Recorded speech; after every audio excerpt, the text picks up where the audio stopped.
जोहार साथियों। Double engine की सरकार में जिस तरह से आदिवासी समाज के इतिहास को हटाने का, उसको मिटाने का जो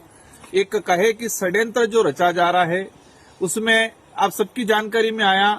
कि मानगढ़ का जो इतिहास सभी की जानकारी में है कि यहाँ पर हजारों आदिवासी महापुरुषों ने शहादत दिया था। गोविंद गुरु महाराज के नेतृत्व में आंदोलन हुआ था और एक बहुत बड़ा नरसंहार हुआ था, जो चौथी क्लास की अंग्रेजी की किताब में आने वाली पीढ़ियों को, उन शौर्य गाथाओं को,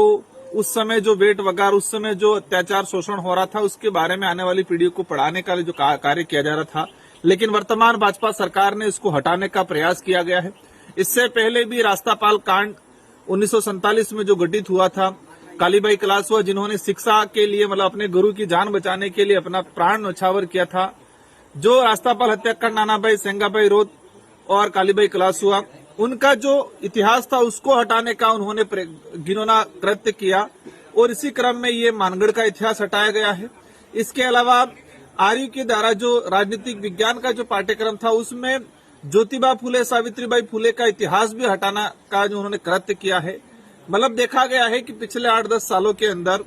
एनसीईआरटी हो या सीबीएसई हो या राजस्थान स्टेट सेंट्रल गवर्नमेंट की जितने जो पाठ्यक्रम है, जो आने वाली पीढ़ी को बढ़ाने का जो कार्य कर रहा है, उन सारे पाठ्यक्रमों से आदिवासी दलित पिछड़ों के जो महापुरुष रहे हैं, और कहा जाए कि देश को आजाद कराने में जिन लोगों की मुख्य भूमिका रही है, जिन्होंने सबसे ज्यादा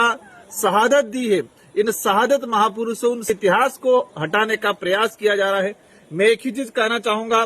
कि आप पन्नों से हटा सकते हो, कागजों से हटा सकते हो, लेकिन आदिवासी समाज, दलित पिछड़ों के समाज और इस देश के आजाद कराने में महत्वपूर्ण भूमिका निभाने वाले प्रत्येक समाज के वर्ग के, उनके दिलों में बसा हुआ इतिहास को आप नहीं हटा सकते। जवाब में दे रहे हैं हमारे राजस्थान के शिक्षा मंत्री जी, और कुछ नेता कह रहे हैं कि 5वीं क्लास में है, मतलब आपके जो हिंदी का पर्यावरण का जो सब्जेक्ट है उसमें आपने डाल दिया। मतलब आप 5वीं हिंदी में पढ़ाना चाह रहे हो लेकिन इंग्लिश में नहीं पढ़ाना चाह रहे हो। हमारा सवाल ये है कि क्या इंग्लिश मीडियम पढ़ने वाले बच्चे मानगढ़ हत्याकांड, नानाभाई कालीबाई का हत्याकांड, रास्तापाल हत्याकांड, ज्योतिबा फुले, सावित्रीबाई फुले, इनको नहीं पढ़ना चाहते हैं क्या, या उनको आप पढ़ाना नहीं चाहते हो? यही है इसका हटाने का मेन रीजन, यही है कि आदिवासी दलित पिछड़े समुदाय के अंदर जो एक जनजागृति आई है, अपने महापुरुषों के प्रति एक आत्मविश्वास और कहा जाए कि एक समर्पण की भावना जो जगी है, अपनापन की भावना जो जगी है, और जो देश के इतिहास को समझ के वर्तमान का निर्माण करने के लिए एक क्रांति के रूप में आगाज हुआ है इस क्षेत्र के, उसी से बौखलाहट होकर वर्तमान सरकारें इन इतिहास को हटाना चाहती है, ताकि इनको लगे कि आदिवासी समाज बिखरा हुआ रहे। मानगढ़ वो स्थल है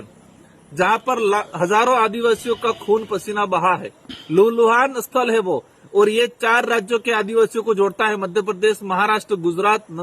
और राजस्थान और केंद्र शासित प्रदेश दमन दीव। ये 4 राज्य और एक केंद्र शासित प्रदेश को जोड़ने वाला सेंटर पॉइंट है, एक आस्था का केंद्र है। इनका यही है कि जो बिल प्रदेश की जो डिमांड थी, वो मानगढ़ हत्याकांड का जब पढ़ेंगे तो स्वाभाविक एक अलग बिल राज कायम करने की जो डिमांड थी, उस डिमांड की ओर अग्रसर करती है ये जो हत्याकांड। तो शायद उनको लगता है कि